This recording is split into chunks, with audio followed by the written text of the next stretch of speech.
ઉમનિયા ઓ ઉમનિયા ઓ ઉમનિયા ઓ ઉમનિયા એલી મંગલી અહીંયા આય શું થયું સંપાબેન?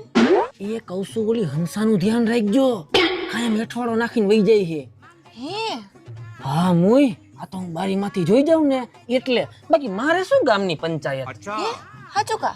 હા મુય આ તો તું પાડોશી હો એટલે મારે તને કેવું પડે ના ના હાસી વાત છે સંપાબેન તમારી. હા મુય તમારા ઘરની વાહે હેઠવાડો નાખે હે ખોટું તમારા છોકરા બોકરા માંદા પડે ને એટલે હું તો કહું બાકી મને કઈ ગામની પંચાયત કરવાની આદત નથી. હવે આવે ને એટલે એને પકડી લઈશ સંપાબેન. હા પણ મુય પાછું મારું નામ ન દેતી એને ક્યાંક ના ના તમારું નામ થોડી દઉં ગાંડી શું કઈ હું. ઠેકારું હાલ હમણાં તમારા ભાઈ આવવાના હે ને મારે રાંધવાનું હજી પડ્યું છે બાકી